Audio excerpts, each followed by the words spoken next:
Baik, terima kasih. Perkenalkan, nama saya Gena Munte, NIM 523123005. Kelas C, Pendidikan Teknik Prodi Teknik Elektro, Stambuk 2023. Di sini saya akan menjelaskan koordinasi relay menggunakan simulasi etap untuk memenuhi salah satu tugas mata kuliah sistem proteksi dan relay. Di sini saya menggunakan etap versi 19.1 untuk melakukan simulasi koordinasi relay pada dua beban. Langsung saja kita masuk kepada etapnya. Langkah pertama yang harus kita lakukan dalam simulasi etap ini adalah untuk membuat nama filenya. Kita klik bagian file, lalu new project, kita buat nama filenya. Sini saya buat nama saya sendiri, Munte. Tinggal kita okekan aja.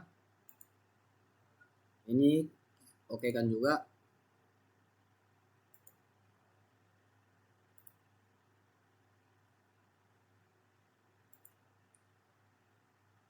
Nah, setelah ini akan muncul versi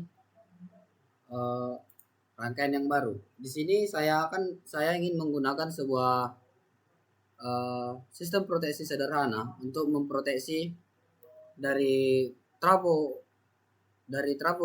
distribusi yang di step down sampai ke pembagian beban-bebannya.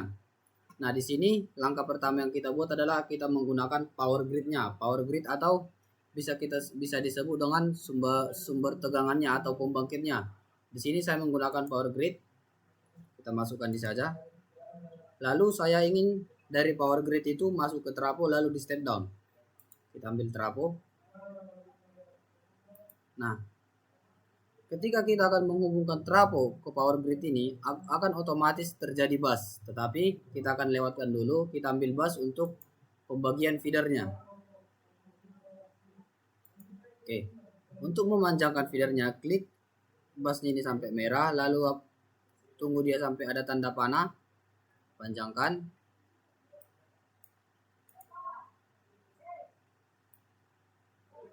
Oke, lalu kita hubungkan dari power grid menuju si trafonya.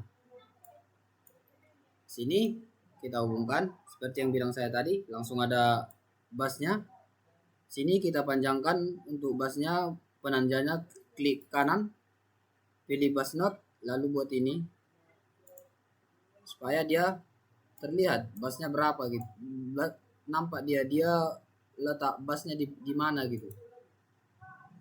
Panjangkan.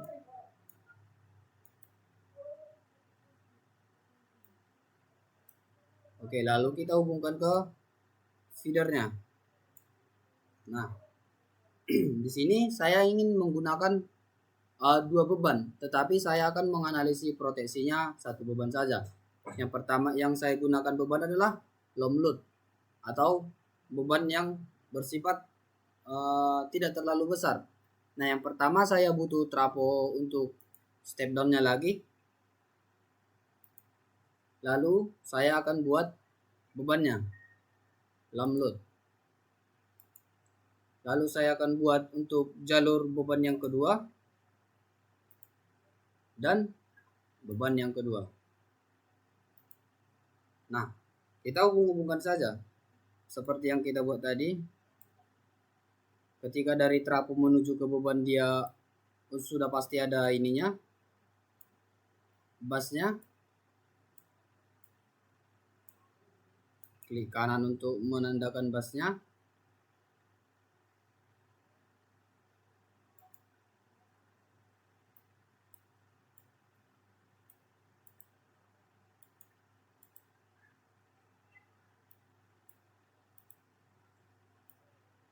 Oke, kita sambungkan lagi untuk beban yang kedua.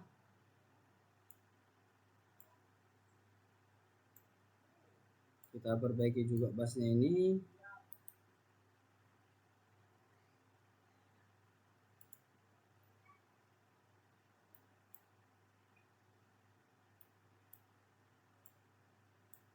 Oke, sekarang saya sudah mempunyai single line untuk sistem proteksinya. Lalu kita akan melakukan setting parameter-parameter untuk setiap komponennya. Yang pertama untuk power grid atau sumbernya, saya mau dia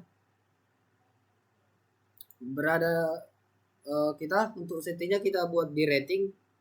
Saya mau dia di 20 kilovolt. Kita okekan saja. Untuk bagian short circuit, time domain ini tidak perlu disetting karena kita hanya butuh tegangan yang dikeluarkan atau tegangan yang disalurkan dari pembangkit ke trafonya. Kita okekan. Langsung otomatis pada bus 2 tertera itu 20 kilovolt. Nah, ini kenapa 0? Ini nanti untuk setting overloadnya. Kalau contohnya dalam bermasalah gitu. Lalu kita klik 2 kali untuk trafo untuk melakukan settingannya. Nah, yang pertama itu kita masuk kepada ratingnya. Ini untuk ID-nya bisa juga teman-teman ganti menjadi sesuka kita lah, mau kita namain trafo step down, trafo transmisi, cuma saya ngikutin aja. Kita pilih rating. Nah, di sini di sisi primernya akan otomatis mengikuti dari tegangan sumbernya. Jadi tegangan yang masuk pada trafo itu disebut sisi primer, dan tegangan yang akan di step down itu disebut sisi sekundernya atau yang akan di step downnya gitu. Di sini untuk bagian sekundernya saya mau buat dia karena untuk beban kecil saya mau buat dia 6,3 saja. Nah, di sini untuk power rating atau power atau arus yang keluar atau tegangan yang keluar dari trafo ini atau tegangan yang akan distribusikan, saya mau dia berada di 3 MVA, megavolt ampere. Nah, di sini kan untuk FLA-nya pada sisi primer dan sekundernya kan kosong. Untuk mengisi ini kita tidak perlu melakukan perhitungan. Inilah enaknya menggunakan etap ini, tinggal klik di sini. Sudah otomatis keluar total FLA pada sisi primer dan sekundernya. Lalu kita masuk pada settingan impedansi. Nah, di sini juga enaknya menggunakan etap, tidak perlu menggunakan perhitungan lagi, tinggal menggunakan ini typical Z dan XR-nya. Sudah otomatis terisi dan typical value-nya. Kita okekan. Nah, di sini pada trafo 1 sudah sesuai yang saya mau tadi untuk power ratingnya itu berapa. Sini 3 megavolt ampere. Lalu di sini sudah masuk pada distribusinya. Di sini pada trafo 2 klik 2 kali. Saya mau pada trafo 2 ini untuk sisi sekundernya saya karena bebannya akan kecil juga, saya mau berada di 3 saja, 3 kilovolt saja. Untuk power ratingnya saya mau buat dia di 2 saja. Ini terserah kita mau buat apa, tergantung beban yang kita buat. Contohnya kita buat beban motor, maka kita buat power ratingnya juga besar dan sekundernya juga besar. Kita klik sebelah kanan, sudah otomatis terisi. Kita pilih bagian impedansi, typical ZR, typical value, kita okekan. Lalu untuk setting beban LAM 1, di mana adalah beban yang saya sebutkan tadi berupa beban-beban ringan atau tidak beban-beban besar lah. Nah, di sini kita hanya perlu setting di bagian nameplate-nya. Di sini rating atau berapa besar konsumsi pada bebannya ini. Nah, di sini saya mau buat bebannya karena skala kecil itu 1,5 megavolt ampere.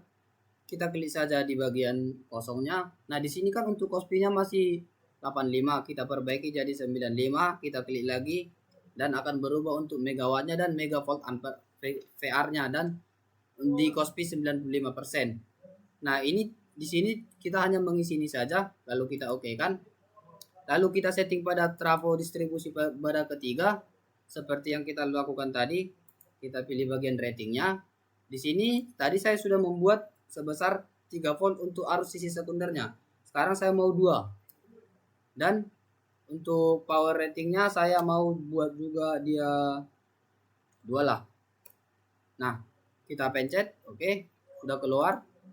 Impedansinya tinggal typical ZR, lalu untuk nomor loadnya tinggal typical value-nya, kita okekan. Lalu kita setting lagi beban yang kedua seperti yang tadi, nameplate. Tadi kan saya sudah setting di bagian 1,5. Nah, di sini karena beban kedua saya mau buat dia 1 megavolt ampere saja dengan Cospi 95. Nah, otomatis berubah ya. Kita oke kan? Nah, ini adalah di sini kita sudah melakukan settingan untuk parameter-parameter pada single line distribusi ini. Nah, sekarang kita akan melakukan run untuk melihat berapa sih total aliran daya tegangan yang masuk pada tegangan yang lewat pada setiap trafo dan setiap busbarnya ini. Kita pilih bagian menu ini, load flow. Kita pilih pada bagian menu sisi kanan ini, run load flow. Kita oke kan? Nah, di sini sudah terlihat ya teman-teman. Di sini ini kan masih 100%. 94%, 96%. Nah, di sini kan ada warna-warna ungu gini dia kan di bus 1, lalu di bus 4-nya warna-warna ungu, di sini juga warna merah. Nah, ini menandakan bukan keadaan normal teman-teman. Ini bahwasannya busnya lagi sedang ada bermasalah. Berarti kita butuh perbaikannya. Nah, sebelum itu kita buat dulu untuk parameternya biar lebih gampang. 97,22% ini apa sih gitu kan. Oke, kita buat ini unit, ini kita klik lama, kita buat cafe, dan ini kita buat, nah kita buat juga untuk Cospi-nya. Oke kan. Nah, jadi dari power grid menuju bus pertama atau bus 2 ini, bus 2 dan sebenarnya sama aja, cuman kita buat bus 1 aja ini. Total tegangan yang mengalir adalah 2577 kV ampere dengan arus 74,4 ampere dengan Cospi 92,1%. Pada bus 2 ini tegangan yang didistribusikan 20 kV. Lalu pada di sini masih sama untuk arus dan Cospi-nya. Lalu ketika masuk pada bus 1 ini atau bus distribusinya, dia akan berkurang. Kenapa berkurang teman-teman? Karena ada ibarat prinsip semakin jauh bebannya atau semakin banyak bebannya, maka pada arus pada beban terakhir akan semakin turun juga apabila tidak ada terjadi gangguan. Nah, di sini kan sedang ada masalah juga kan setiap busnya. Nah, pada di sini juga ada dari 74 236,1 ampere, lalu 142 ampere, 94,2 ampere. Nah, ini kan nggak normal karena dalam keadaan busnya juga sedang bermasalah gitu kan. Yang pertama pada bagian ini klik 2 kali, pilih pada menu bagian tabnya. Di sini kita naikkan arus sekundernya. Kita naikkan arus sekundernya sekali. Nah, di sini kenapa alasan kita menaikkan sisi sekundernya? Itu dikarenakan pada sisi load flow-nya muncul tegangan bus sekunder itu menurun, diakibatkan impedansi transformator dan bebannya itulah yang mengakibatkan bahwasannya muncul tegangan di bus sekundernya itu. Ini dapat menaikkan tab sisi sekundernya, bisa kita meningkatkan tegangannya. Itu tegangan keluar dari trafo sehingga kondisi under voltage-nya itu dapat diatasi tanpa mengubah konfigurasi sistem. Ini alasan kita memilih sekundernya. Dan untuk kenapa sekunder gak primer, ini bisa aja kita turunkan aja dia 1 gitu. Cuman saya membuat di sisi sekundernya aja. Kita oke kan. Lalu pilih bagian kedua, trafo ketiga, kita naikkan di bagian tab, naikkan sekali. Oke, kita oke kan. Sini tadi bermasalah kan. Oke, kita tab. Nah, ini sudah bagus. Oke, kita runkan. Ini harusnya sudah pada bus barnya sudah harus bagus, dia tidak ada perbedaan warna lagi. Nah, seperti yang saya bilang tadi, pada setiap bus barnya sudah hitam semua, menandakan bahwasannya keadaan aliran dayanya ini sudah normal. Ini adalah aliran daya yang ada pada single line saluran transmisi untuk beban, distribusi beban. Untuk arus yang mengalir itu seperti yang saya sebutkan tadi, 75,8 ampere dengan Cospi 92,2%. Semakin ke bawah dia akan semakin menurun. Nah, di sini kita akan menambahkan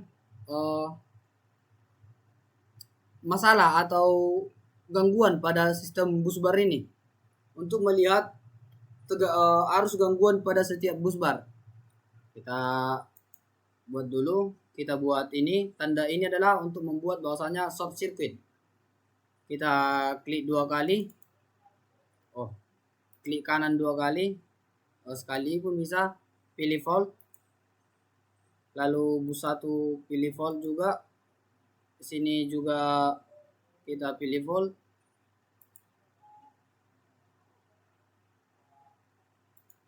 Oke, baru kita ambil bagian ini, oke kan, dan kita akan melihat, ini maksudnya kita setting di bagian power grid untuk short circuitnya. Di sini kita buat ini untuk saluran 3 pasanya saya buat di 200 saja. Klik di bagian kosong. Saya buat di untuk tegangan XR-nya itu 8,7 saja. Ini oke, kita okekan. Nah, kita lihat lagi untuk gangguan pada busbarnya. Nah, seperti yang saya sebutkan tadi, ini tadi kelupaan ya. Kita buat dulu ini fault. Nah, oke. Di sini adalah total arus gangguan yang ada pada setiap busbar. Di sini adalah busbar utama. Total gangguannya adalah 6,73 kilo ampere. Lalu untuk busbar kedua 5,239 kilo ampere, semakin mengecil. Lalu untuk busbar pembagian ini atau bus satu ini adalah 4,749 kilo ampere dan sini adalah 7,140 ampere. Ini adalah dari total penjumlahan arus gangguan pada busbarnya. Nah, di sini kita akan buat sistem proteksi yang akan bekerja koordinasi. Ketika terjadi pada gangguan pada beban ini, maka akan ada sistem proteksi di sini untuk memproteksi dari sisi trafo. Di sini juga kita buat proteksi untuk beban. Lalu di sini akan proteksi backup supaya apabila arus proteksi yang di sini tidak bekerja, ini akan bekerja. Lalu ada di sini untuk tidak masuk ke trafo utamanya, kita buat lalu masuk di sini. Dan di sini saya hanya menganalisis bagian ini saja. Oke, kita masuk pada desain proteksi. Di sini karena saya ingin mengkoordinasikan OCR, berarti saya membutuhkan parameter pembaca arusnya itu menggunakan CT. Yang pertama, kita buat space-nya dulu. Saya mengambil untuk sirkuit breakernya yaitu single throw switch. Kita masukkan di beban. Lalu kita ambil bagian CT, current transformator. Oke. Lalu kita buat untuk ini juga bisa untuk overcurrent relay dan saya menggunakan multifunction relay. Ini adalah untuk tegangan berlebih atau arus berlebih untuk si yang akan dibaca si relay. Ini adalah multifungsinya. Saya ngambil multifungsinya saja.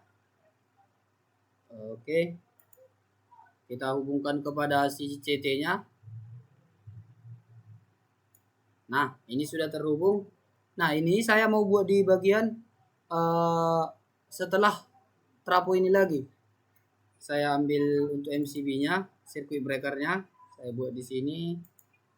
Lalu untuk CT-nya saya buat di sini. Untuk relay-nya saya buat di sini. Kita sambungkan. Oke. Saya akan buat di sini juga supaya ketika relay ini juga tidak bekerja, relay ini yang bekerja supaya pada power grid dan transformator utama tidak akan mengalami kerusakan. Jadi hanya sampai di sini aja dan ini tetap bekerja. Kita buat untuk MCB-nya atau switch-nya. Kita buat untuk CT-nya, lalu untuk relay-nya. Oke, lalu kita akan masuk kepada setting relay-nya. Hal yang pertama harus kita ketahui di sini adalah kita harus mengingat total arus gangguan dan arus yang mengalirnya untuk setting relay-nya. Nah, yang pertama kita setting relay CT1. Di CT1 ini kita akan hanya perlu mengatur ratingnya saja. Nah, pemilihan rating ini ini adalah maksudnya adalah arus nominal yang diamankan, bukan berarti arus hubung singkat, di mana arus rasio CT di setiap lokasi ini berbeda-beda sesuai besarnya arus yang mengalir di setiap CT-nya tadi. Jadi contohnya semakin ke atas CT-nya, maka arus perbandingannya juga kan semakin besar. Nah, di sini saya akan buat dari bawah dulu, itu di 200 dibanding 5. Kita buat di sini, oke, otomatis. Lalu saya buat di sini untuk ratingnya, saya buat di 300 saja dibanding 5. Oke. Lalu di sini juga saya setting ratingnya, saya buat 200 saja dibanding 5. Oh, tadi saya kelupaan untuk membuat proteksi di sini. Kita buat satu lagi supaya ketika si saklar relay 3 ini nggak bekerja juga, ini yang bekerja dan tidak akan terjadi arus gangguan masuk kepada power grid dan trafo utama. Kita ambil CT-nya, lalu kita buat ini untuk relaynya, kita sambungkan. Tadi di sini kan sudah kita setting di 200. Makin ke atas dia, karena dari sumber saya buat dia 600 saja dibanding 5. Ingat ya teman-teman, bahwasanya ini bukan arus hubung singkat, melainkan arus nominal yang dialiri gitu. Oke, sekarang kita masuk pada setting relaynya. Klik 2 kali. Setting pertama itu saya masuk pada OCR dulu, dimana ini adalah kita harus ngechecklist bagian integrasi kurvanya. Lalu kita matikan bagian instant newsnya. Lalu kita masuk ke library untuk pemilihan model atau tipe si relaynya ini. Di sini saya berdasarkan referensi yang saya lihat dari YouTube yang sudah diberikan ibu dosen pada YouTube, kebanyakan menggunakan Alstom dengan alasan ini adalah tipe yang sangat cocok untuk overcurrent dengan sistem radial hulu ke hilir gitu, dengan merek Alstom atau manufaktur Alstom dengan model P139. Ini adalah model yang sangat bagus untuk tipe single line saluran transmisi saya. Kita oke kan. Nah, dia akan otomatis kehilangan. Di sini tadi kan ada kayak satu lagi di sini kan. Nah, di sini kita matikan lagi instant newsnya. Kita masuk ke ground, karena kita nggak butuh ground, kita matikan kedua-duanya. Kita masuk kepada pasalnya. Nah, di sini kita akan memilih tipe kurvanya. Nah, di sini kita akan memilih tipe kurva normal inverse. Kenapa kita memilih normal inverse? Karena karakteristik standar yang paling sesuai untuk proteksi transformator dan jaringan distribusi. Juga normal inverse ini dapat memudahkan koordinasi antara relay utama dan relay cadangan gitu. Jadi kayak dia akan koordinasinya aja lah gitu. Kita buat ini pickup range-nya kayak batasannya gitu. Saya buat sampai di sini aja. Nah, di sini saya buat untuk total arus yang mengalir ini adalah kita buat 99. Dia akan mendeteksi total arus gangguan di 198 ampere.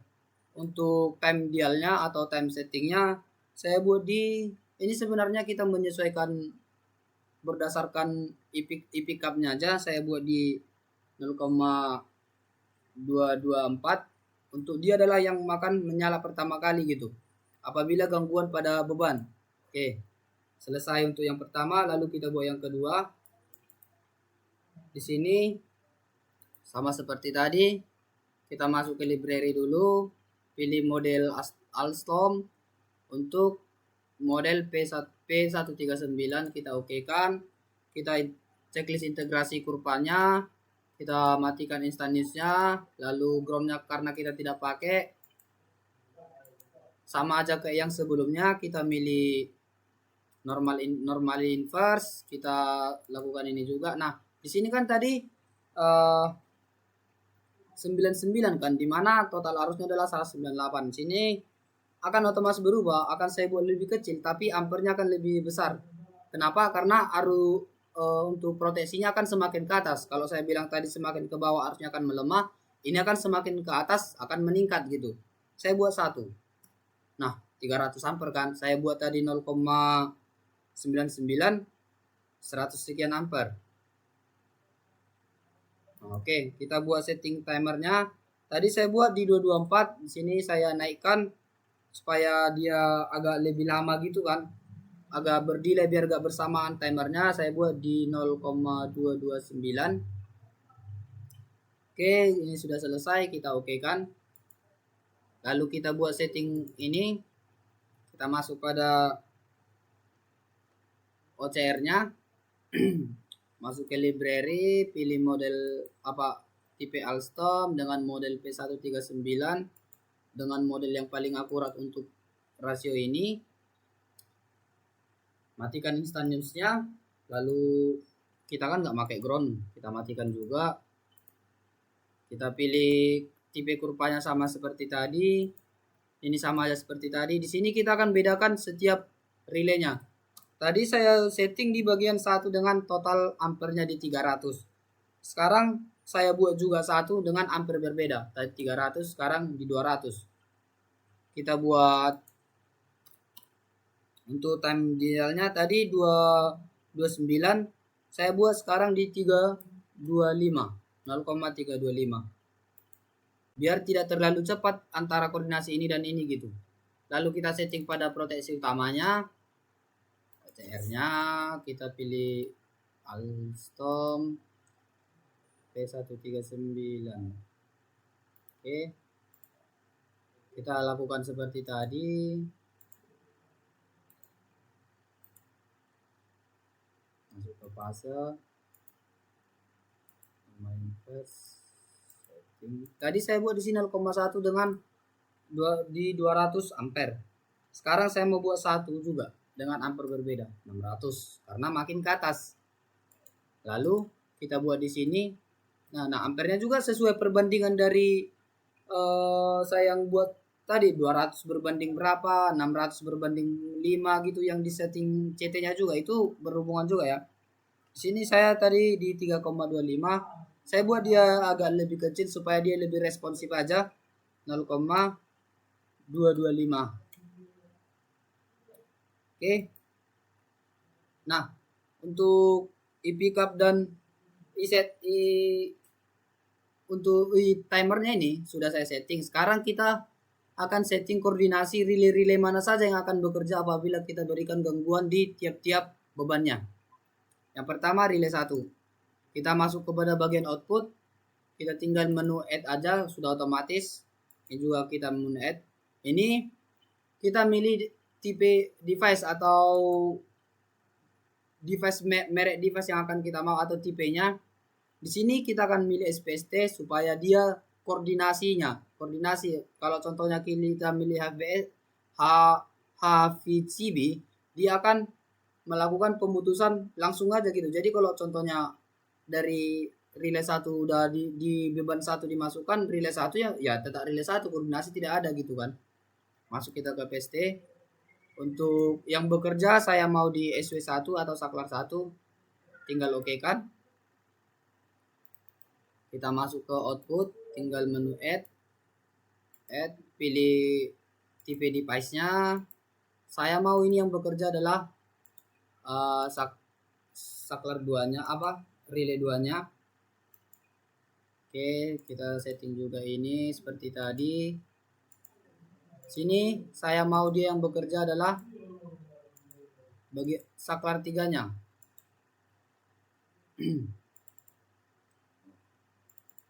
Oke, kita setting juga ini. Ini saya mau dia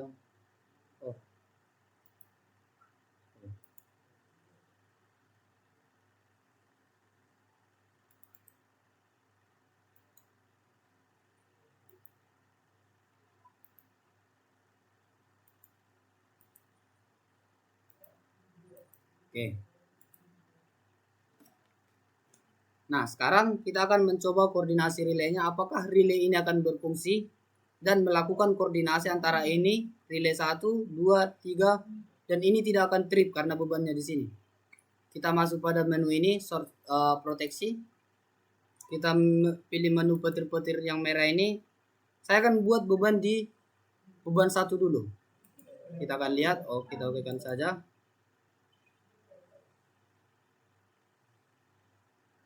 Yang bekerja relay 1, relay 2, relay 3, dan tidak akan lanjut ke sini lagi. Ya kan, karena kenapa dia mengulang ke bawah dan tidak berhenti di sini? Karena berdasar dia sistem runningnya adalah pengulangan. Contohnya udah selesai, ya udah ngulang lagi gitu, kayak gitu aja terus. Bukan berarti ini sistemnya bergantian terus gitu sampai terjadi perbaikan. Dia akan berhenti sampai di sini dan bebannya di sini. Oke. Sekarang kita buat bebannya pada bus 3, di mana yang bekerja pertama kali adalah saklar pada ini yang bekerja, lalu ini, dan tidak sampai sini. Harusnya kita buat ya bekerja. Nah, bekerja tidak sampai sini juga. Nah, karena sistem proteksi ini adalah berdasarkan dari hilir ke hulu. Kalau contohnya kita berikan hulu ke hilir, kita buat contohnya di sini bermasalah, maka yang bekerja pertama kali adalah saklar 4, 1, 2, dan ini tidak bekerja karena ini dikategorikan saklar 3 ini sama aja saklar 4 karena tidak ada beban yang diproteksi di sini. Kita buat contohnya, kita buktikan, kita buat di sini. Oke. Ini dulu, baru ke sini, dan ini, dan memutus gitu. Jadi demikianlah rangkaian yang dapat saya simulasikan berdasarkan koordinasi relay CT untuk total arus yang mengalir pada gangguan pada ini. Kita buat dulu.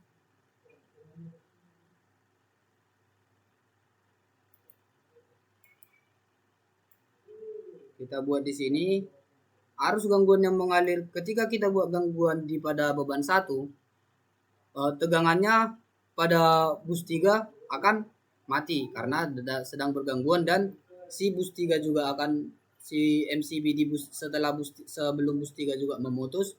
Ini tetap normal, di sini tetap normal, ini tetap normal, ini arusnya tetap berjalan, dan di sini untuk arus gangguannya adalah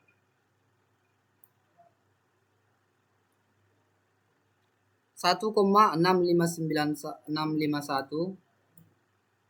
yang terjadi pada beban ini.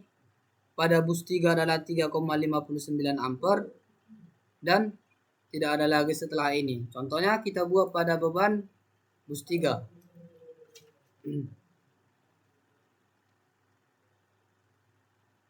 Totalnya tadi meningkat jadi 3,59 ampere, dan di sini sudah tidak ada lagi, dan ini tetap normal, dan ini tetap normal. Nah, berdasarkan dari hasil simulasi relay, saluran transmisi dan distribusi untuk beban-beban skala ringan, dapat kita ketahui bahwasannya koordinasi relay atau overcurrent relay itu menggunakan perangkat, di sini saya menggunakan perangkat lunak etap, yang dimana saya melakukan sistem proteksi yang saya rancang untuk memenuhi prinsip dasar koordinasi proteksi, yaitu selektivitas. Keandalan tadi adalah bagian ini yang tidak mengalami kerusakan. Lalu sensitivitas, bagian ini tetap bekerja berdasarkan kecepatannya, dan backup proteksi, di mana relay pada sisi beban atau downstream itu diatur untuk bekerja sebagai proteksi utama,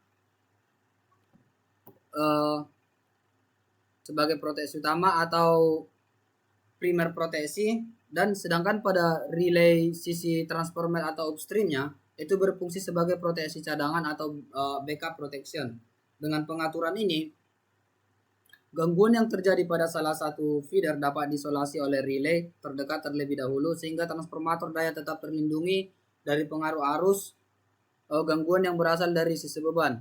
Nah, hasil dari simulasi yang saya lakukan ini, bubuk singkat ini adalah short circuit analysis yang dimana dalam menunjukkan bahwa besarnya arus gangguan pada setiap bus berbeda-beda sesuai dengan tingkat tegangan yang ada pada yang mengalirnya.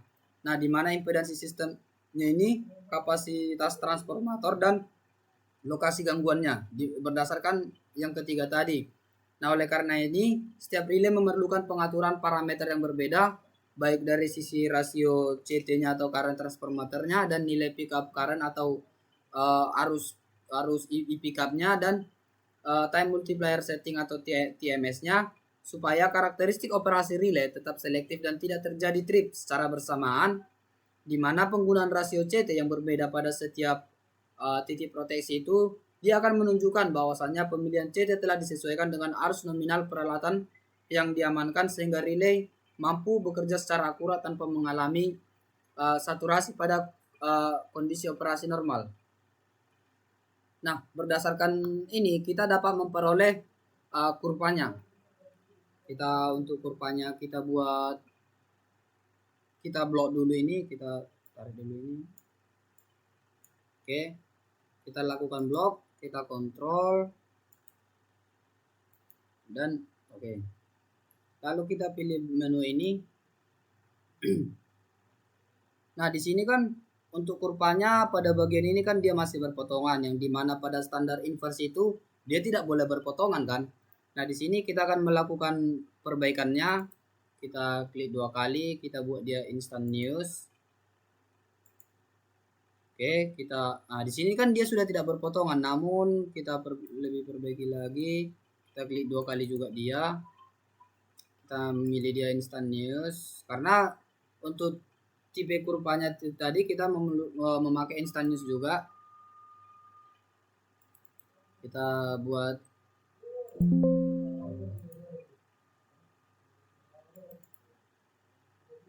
instantaneous. Nah, ini adalah tipe kurva yang dihasilkan dari sistem koordinasi OCR ini adalah grafik yang dihasilkan dari sistem koordinasi OCR pada single line transmisi. Oke, demikian yang dapat saya jelaskan pada koordinasi relay dengan single line transmisi menuju ke beban-beban ringan. Saya Gena Munte. Sekurang-kurangnya penjelasan saya, mohon teman-teman sekalian dapat memakluminya. Terima kasih.